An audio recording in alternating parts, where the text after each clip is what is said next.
How old are you? 94. Where did you grow up? In Lynn, Massachusetts. And later, when I came home from the military, I moved over to Swampscott, Mass. Were you drafted? But I lived there most of my life. Were you drafted or did you join? Well, I was. I got a notice from the draft board, and as soon as I got that notice, I went down and I took voluntary induction. So that in 2 weeks I was gone. Went over to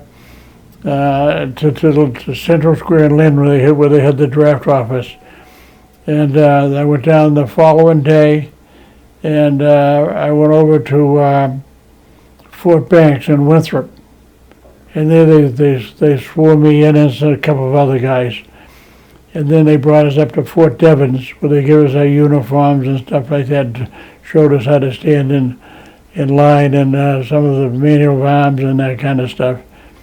And then from there we went by train down to Camp Croft, South Carolina. And that's where I took my basic training. And from there, there's a few other stops in between. And one night they loaded us on a boat and in the dock in Boston, and we were on our way overseas. So you're from Lynn. So if I said Lynn, the city of Sin. You never walked out the way you went? There was a lady from Lynn who kept her daughter from Sin. She filled up her crack with paint. She liked boy, she's out with a pin. That was an old saying they had about the guys in Lynn. And you went to Fort Banks in Winthrop, which is where I live. And I live in Winthrop, Mass. Yeah. Well, you're a police officer up there, aren't you? Yep. Yeah. So, when did you find out you were going to be? Well, first of all, what division and unit did you serve with? What division did you serve with in World War II? Who did I serve with? What division? Yep. The 102nd. Mm-hmm. And that was a Tennessee National Guard division that had been activated. And so I went from Le Havre, France, up to Belgium, then to Egelhoven, Holland, and then my next step I went into the 102nd Infantry Division. Okay, were you a replacement or? Yes, a replacement, yeah. What regiment and company were you with? I was in the 405th Regiment, 3rd Battalion, and in the 1st Platoon in the 3rd Battalion. Was there a particular company you were with? Yeah, Company L. L Company, okay. I thought I'd wear this shirt. I like it. This was all the units, which were major units we fought in during World War II. And a fellow from California made it. He called me, and then he sent me 2 of these. So I thought I'd put one on today. I love it. And, where did you first experience combat in Europe? In a town called Rodorf, which was just on the other side of the Ruhr River. And then that's where I started.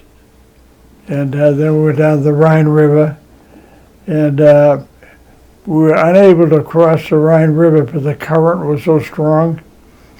And we woke up one morning in a town called Krefeld, and the roads were almost filled with U.S. Navy vehicles.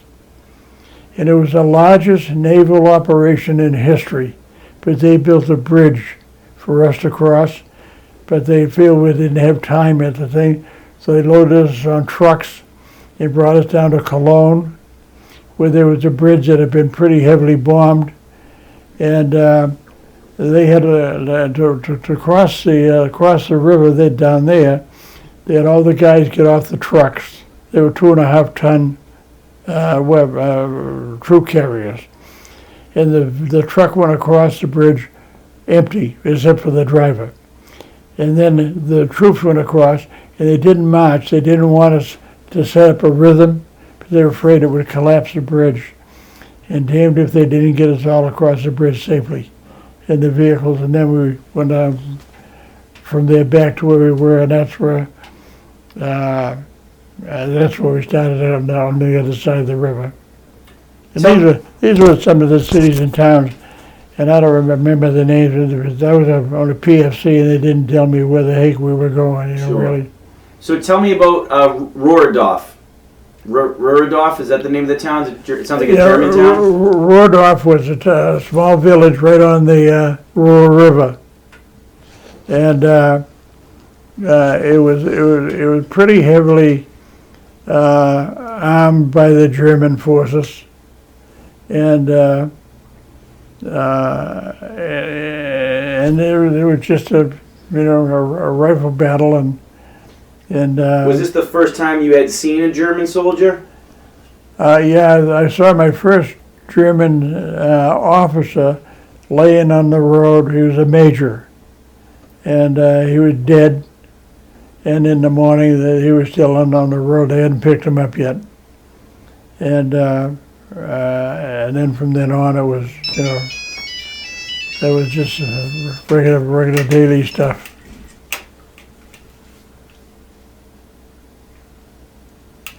I'm going to stop that. Do you mind repeating that story again, Bob? I asked you if you had ever seen was Rohrdorf the first time you saw a German soldier? Yeah, it was. They were primarily they had crossed over the Ruhr River, and at the time the river was pretty much flooded. I don't know the reason it was, but it was a pretty rough current and all that stuff. And they were mostly on the other side of the river. And one of the buddies of mine, Niebauer was his name, and he got a piece of shrapnel right in his fanny. And he was the first guy I saw getting wounded. And he got it right in the rear end, really. Was that from an 88, or was that from a mortar? I don't know what it was. I think it was artillery. So this was the first time you came under artillery fire, huh? Yes, yeah. Was it scary? Gee, I don't know if that's a rich description or not, but it was enough to make you be damn careful. And our company commander, his name was Captain Christ. He was a former priest who left the priesthood and joined the army. And right off the bat, they made him a captain. And he was our company commander. And it was just a short time after that another kid and I dug a two-man foxhole. And he stuck his head up and he got shot right in the head. And about 5 or 10 minutes later, Captain Chris come along and said, "Come on, Captain Chase." Because I freaked out. He said, "Get out of there and be lucky it wasn't you." And he was a great guy. He really was. And it was like he had special protection because he was with us right up until the Elbe River up in Annaberg, Germany. Then he left and they replaced him. But I imagine he went home at that point. But then they had a point. You had to have 85 points, and then they would transfer you. And you earned the points for the time you were there and all the different things that happened or whatever. Really, I don't know what that, but I didn't have 85 points. I had quite a few, but I was in up on the Elbe River, and General Eisenhower had put out an order that no American troops would cross the Elbe River. So we had Germans and Russians both strafing us and shooting at us, and because the Russians had come down to strafe the Germans, and they didn't pull up in time. They were also strafing Annaberg, and that's where we were. And that's where I think I lost my hearing, was there. And but it was there's a lot of words that describe how I felt, scared, and then on certain occasions felt brave. I got the Bronze Star up there, and that was another kid and I captured 15 German soldiers. And they were coming into town. They had evidently crossed the river someplace, the Elbe River someplace, and come across. And we were in a house. They evacuated the whole town, and so my company just slept in all the houses. And we had a couple of girls, and we were dancing in this house to an old record, an old crank record player. And we met him, and one of the girls said, "What's that noise?" And so I said, "Come on, Frank." Frank had a BAR, a Browning automatic rifle, and I had an M1, the rifle. And we went outside, and I spoke German pretty well by then, and yelled halt, and asked if there was anybody that spoke English, and one guy said, "Yeah, I do." And so we captured all 15 of them and had them put their weapons on the street. Then this guy that spoke English, I told him I put the weapons on the strasse, and so he took this guy spoke English, the German soldier. So he had to pick the rifles up and unload them and put them in the woods, and we picked them up later on. But then we brought them into company headquarters, and that's about 2 o'clock in the morning now that we brought him into company. The first sergeant was furious. He was an old crab anyhow. And then the next day we marched him down to a prison enclosure where they held the prisoners, and they fed them and had them take off their uniforms, and they gave them coveralls. And then eventually, I wasn't there when they did this, they said they dropped them off in different places near their home. Yeah, they didn't drop them off right in front of their house or something like that, but if they lived in Stendhal or something, they dropped them off near the town hall or whatever, and then the guys could walk home. But it was an interesting experience, and I was just lucky. I lost my hearing, but I came out alive. Do you mind telling me that the German major story, the major you saw laying in the road again at Rohrdorf, that was the first dead German you saw, I believe you said, right? Yeah, but I think that he was part of we felt that he was part of an artillery unit, and that had gone through the lines at nighttime, and they saw American vehicles, so they just let them go, and he was, unfortunately was killed in that movement. Mm. And I can still see him laying. He had a bubble on his head, on the side of his head, and I think he got hit by a piece of phosphorus, and that's probably the phosphorus is what killed him. But also from there we got down to Krefeld, and that's where the Navy came up to build a bridge there. And one morning they had us all fall out in the street in front of this house, and they marched us down to a part of town where there was an old barn, and they showed us a film, Why We Fight. The film showed all the things that the Germans did to the Russians and the Polish and the Jews, and they hated the Jews. They did an awful number on them. And it was, and I just lost my train of thought. But anyhow, it was interesting that they brought us down to show us those films, and it really would help to motivate you to go out and do a job on those guys. And now, so Rohrdorf was before crossing the Rhine, right?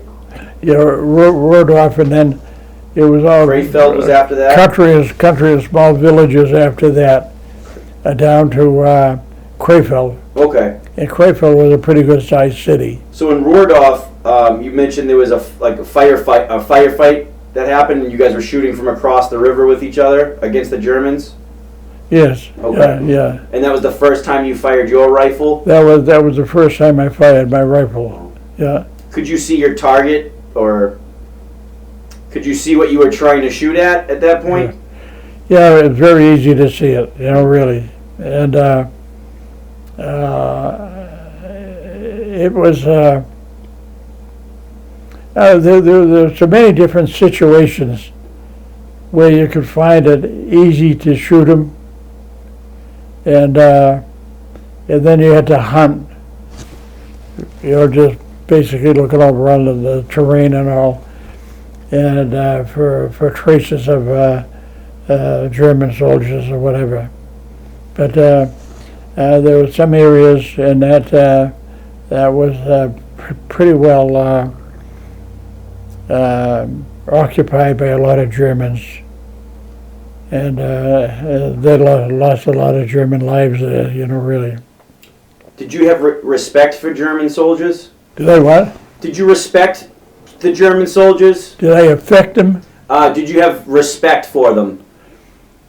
Not really, no, I didn't, because I knew what some of the things that they had done and what Adolf Hitler had done, and what they did with especially the Jews, and they did a hell of a number on those guys. You once told me about a significant war crime that your division found. It was, I believe, a barn that was burned with hundreds of civilians or prisoners in it. Yeah, there was different places. I don't know who. They didn't tell us who took the films.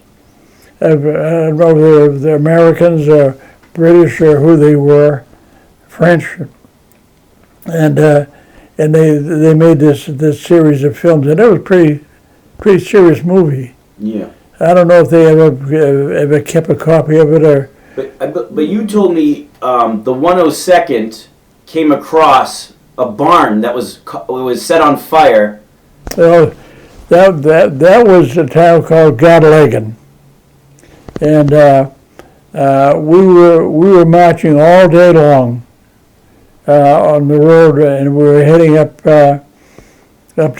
I guess we were heading to the Elbe, but they never told us. I was a private where we were going.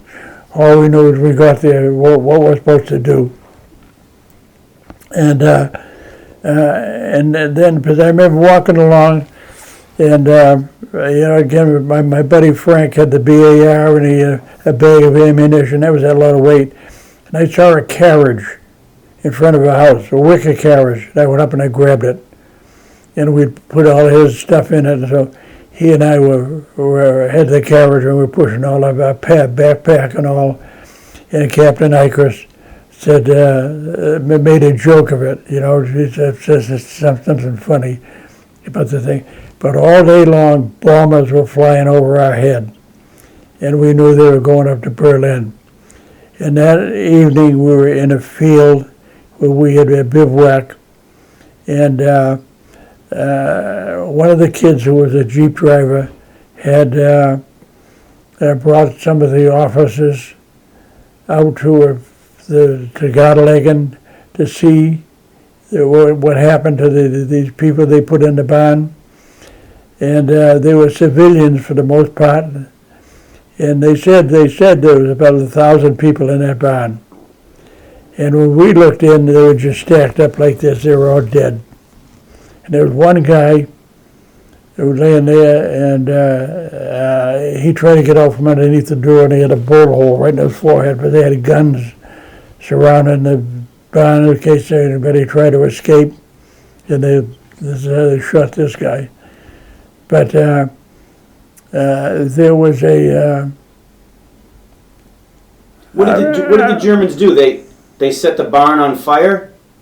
They locked them in there and set it on fire? Yeah, they said most of it was gas. They had filled it with gas, and they also had a fire there. But we get in after the action was over, and they were all just about all dead. We were there the next day, and the German civilians were running to the houses of these people they burned to death, but they were, Russians, Polish, or Jews, and to loot their homes and take whatever they could.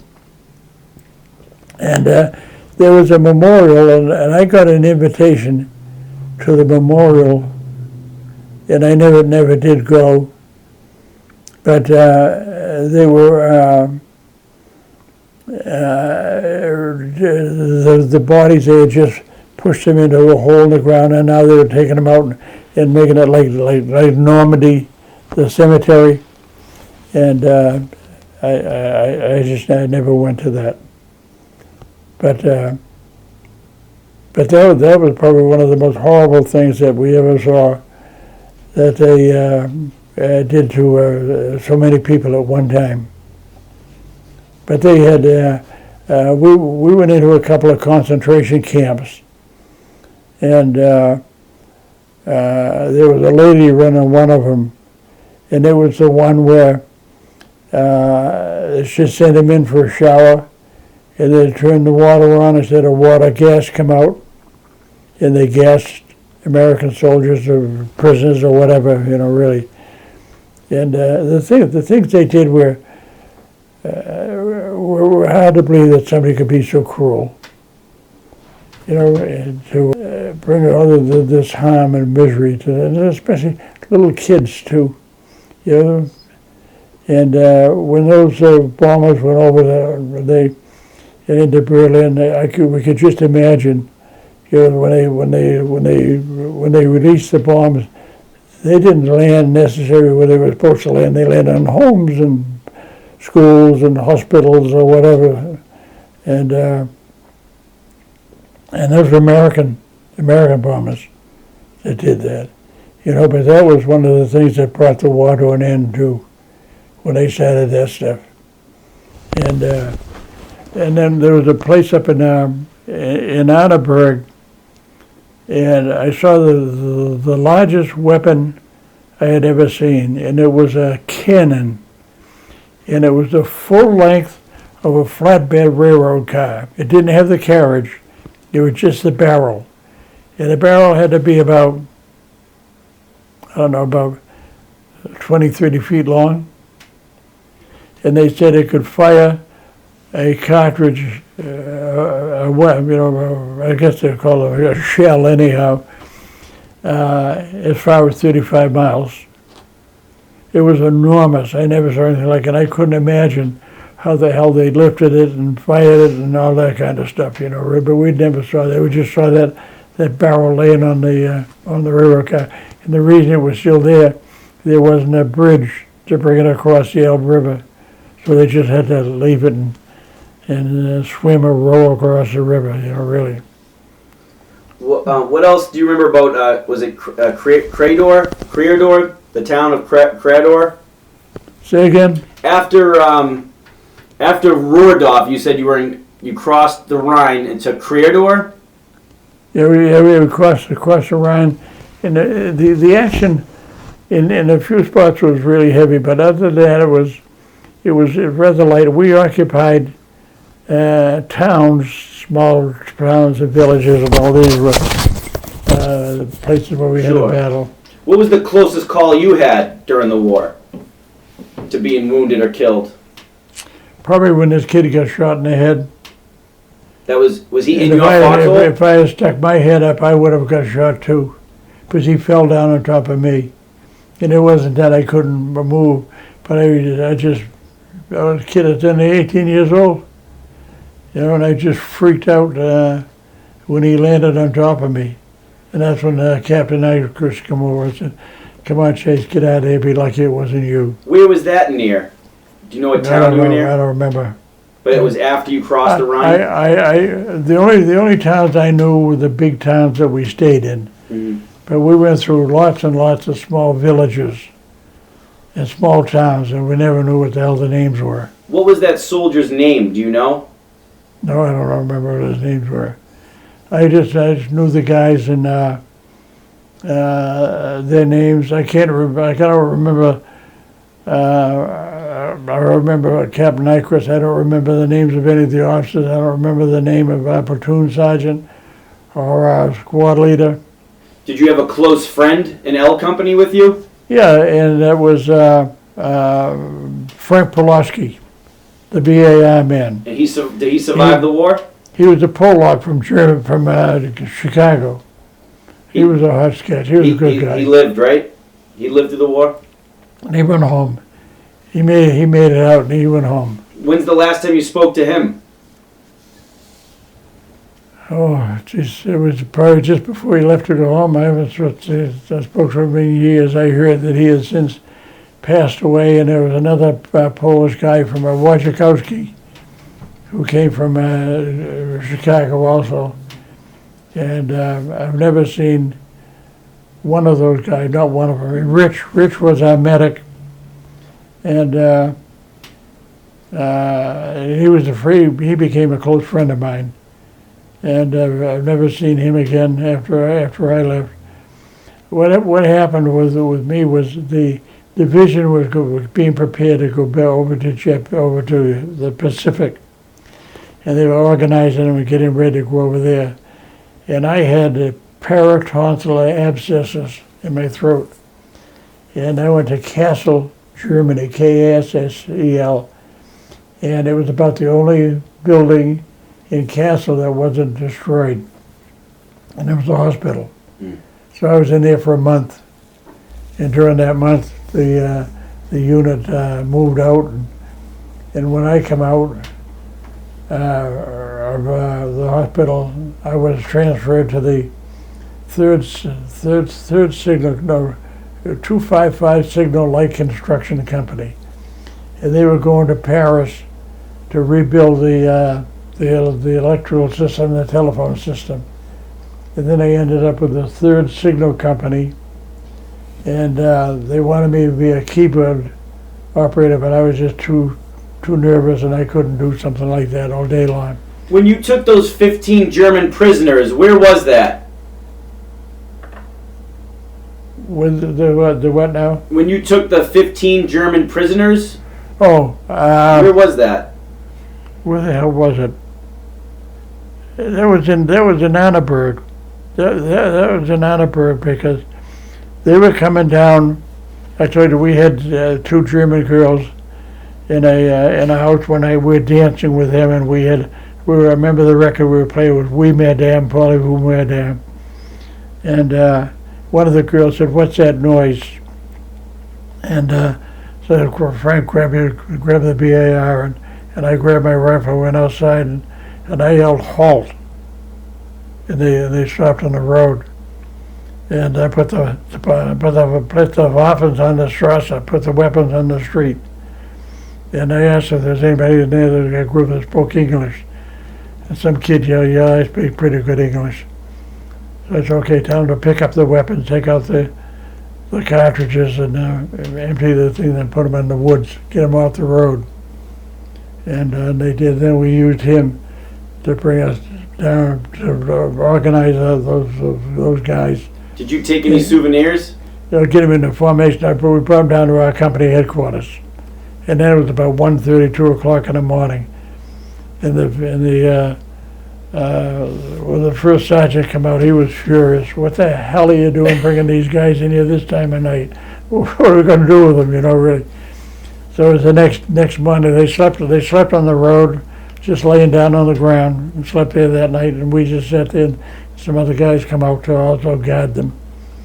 And the next morning, we took them down to about a 5-mile walk down the road to that prison enclosure where they held German prisoners. Did you take any souvenirs off the Germans? Not that I remember. I had asked for a Luger.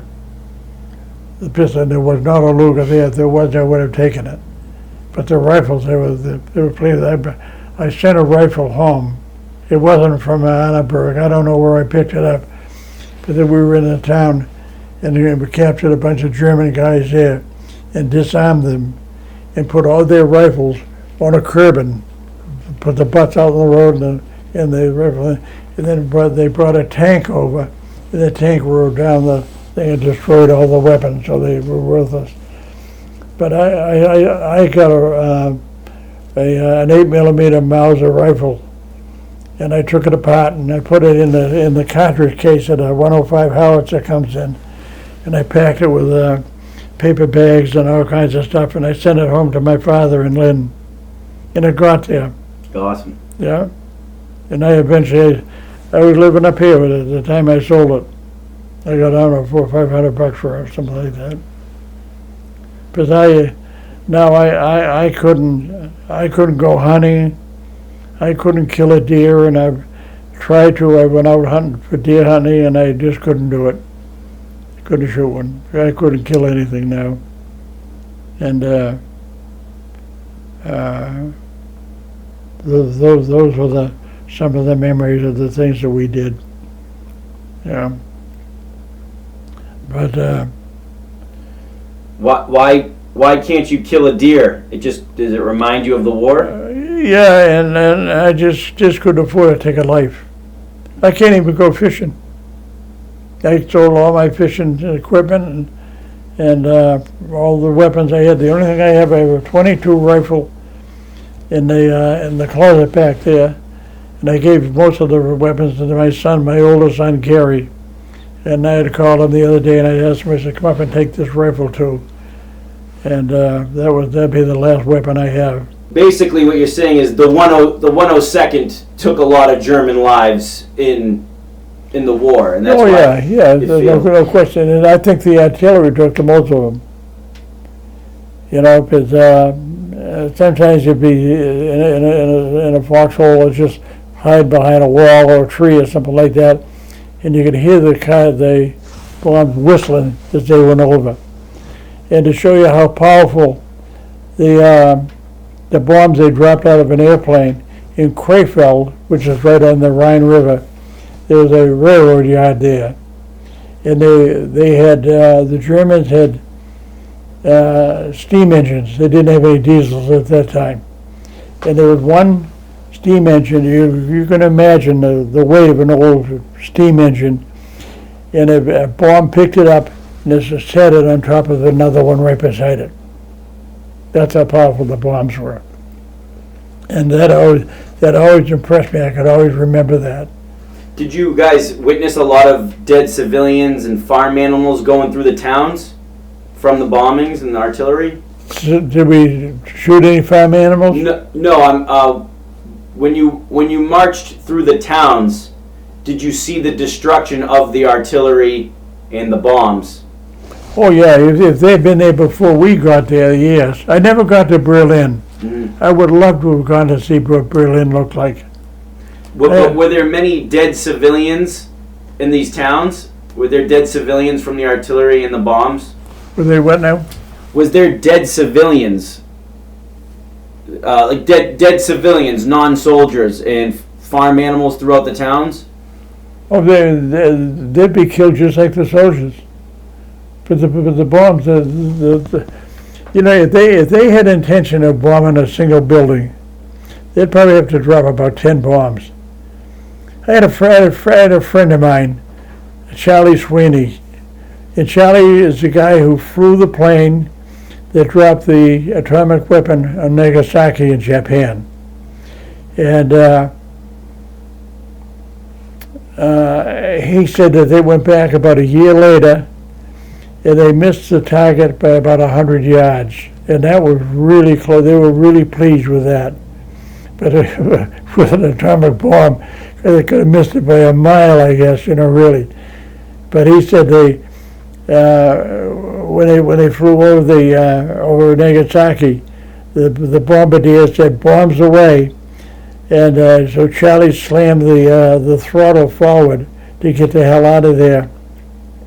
And they said they were probably 40 or 50 miles away, and the explosion almost shook them out of the sky when the thing went off. Wow. But there were so many experiences, and as a kid, I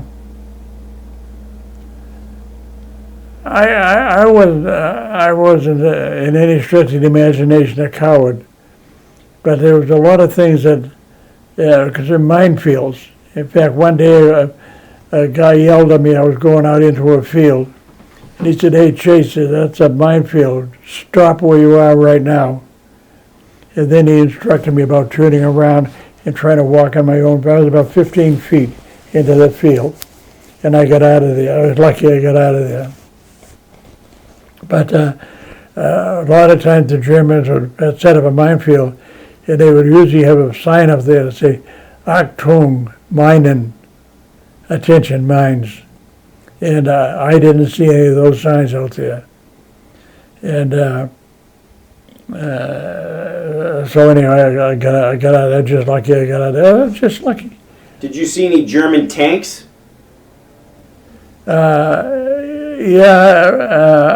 German tanks, and there were times when there was like a tank battle, and we would ride on the back of the tank, an American tank, and then they had armored personnel carriers.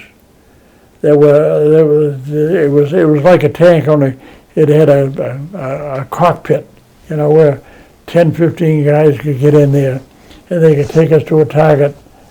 And then we get out of the thing and get there safely, really. And the same with the tanks, with the gun on it. There was no room on the inside, so we used to sit on the back of the tank and ride up to a target on that thing.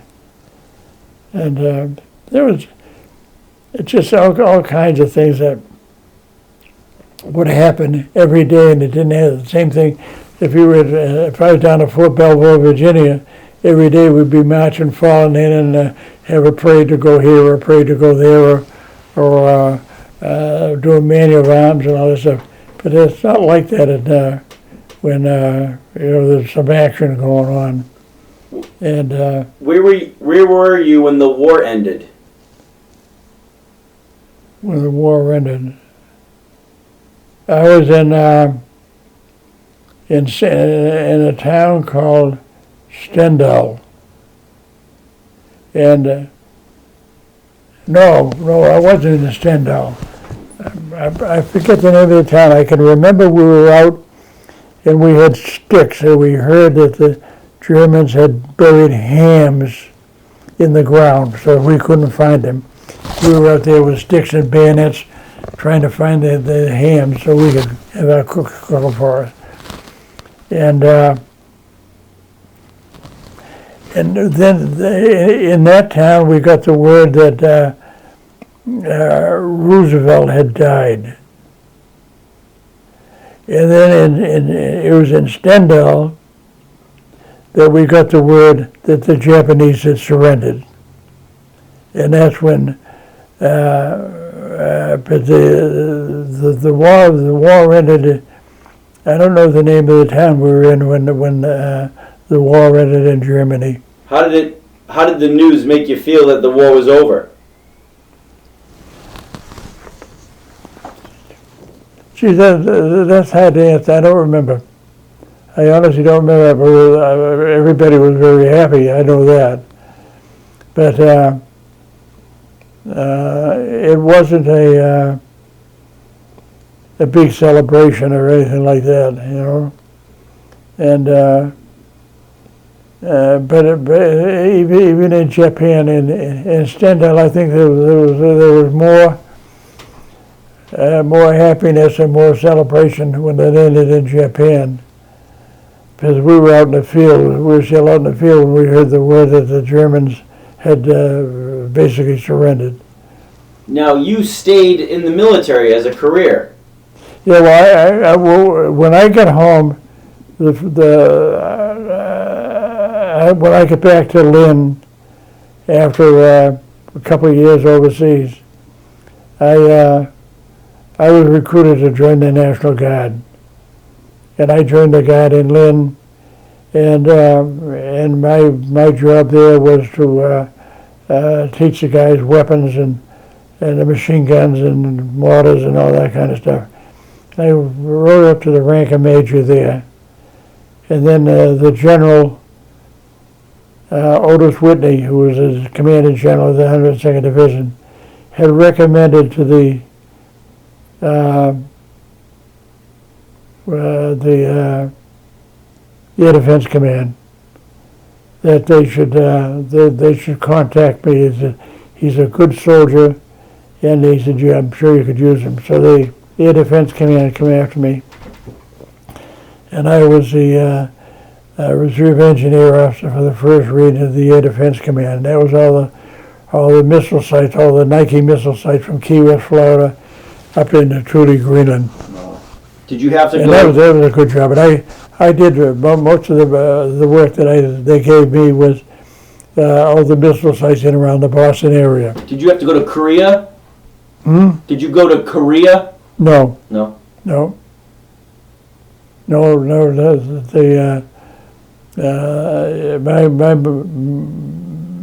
My wartime stuff was all in Germany, and that was enough. You know, it was interesting to be a kid, 18 years old, and doing that stuff. Yeah. And there were times when it was real scary, and times when it was just bullets here and there. And I can remember the first guy I shot. We were in the back of a 2.5-ton truck, and we were driving through a little village, and we could hear all the machine guns and rifle fire off to our left. And I was riding on the tailgate. There'd be a guy on the right side and a guy on the left side with their weapons loaded. If something happened, you'd shoot him out. Yeah. And a German soldier, come out of a house on this side of the road. I sat here, and he come out of there, and he come out, and if he was holding a rifle. If he wasn't holding the rifle, I never would have shot him. But I shot him, and he fell to the ground, and that was one of the first guys I killed. I don't know how many after that, but a lot of times you fire into buildings or whatever, or a guy just drops down behind a tree, you don't know if you kill him or not. But it's the same with our guys too. But it's a of all the German cities that you were in, where do you think the most killing took place? where was the most dangerous? Yeah, where did the most killing take place that you saw? What was the most violent place you think you were in, as far as a town or a city, that stands out in your head? Rodolph was tough. When we took Krefeld, that was some rough going too. But the Germans were they had the bad luck of having the Rhine River behind them, and they had no place to go, and so a lot of them were captured, a lot of them were taken prisoner, but a lot of them were shot. And then after we crossed the Rhine River, and the trucks brought us back up to the other side of the river from Krefeld. That's where we got back into the action again. And it was, for a kid, and all of us, in fact, most of the guys in there were 18, 19 years old, just little kids, and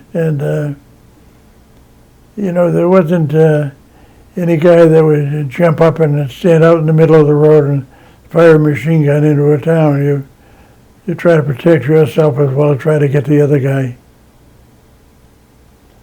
And I think part of the security that I felt, and the other guy felt, was Captain Nyquist.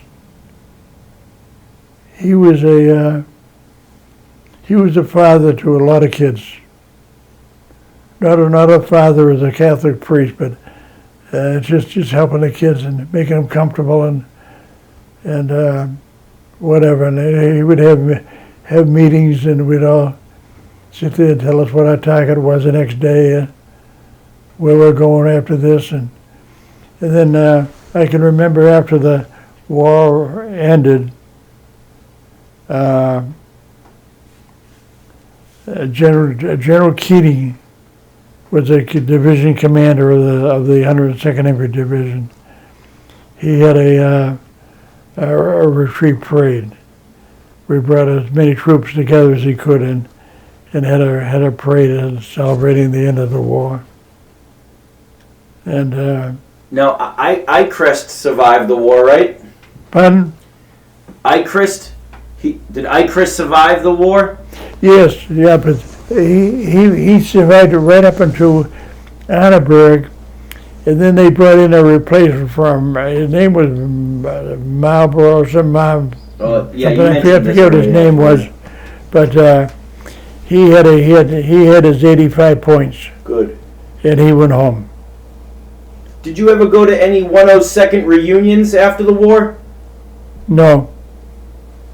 I stayed real busy with the Army Reserve and working for them and helping to form the National Guard in Lynn, Mass, and around that area. But there was no real group when they come and recruited me, and so the ones of us that had all the experience of the military, we were the ones that put them all together to teach them how to march, teaching them all about the weapons and the use of them, and taking them up to rifle ranges and teaching them how to fire those weapons. And it was almost like a full-time job. Were you proud to be a member of the Ozark Division? Oh yeah. That was the best division in Europe, in our opinion.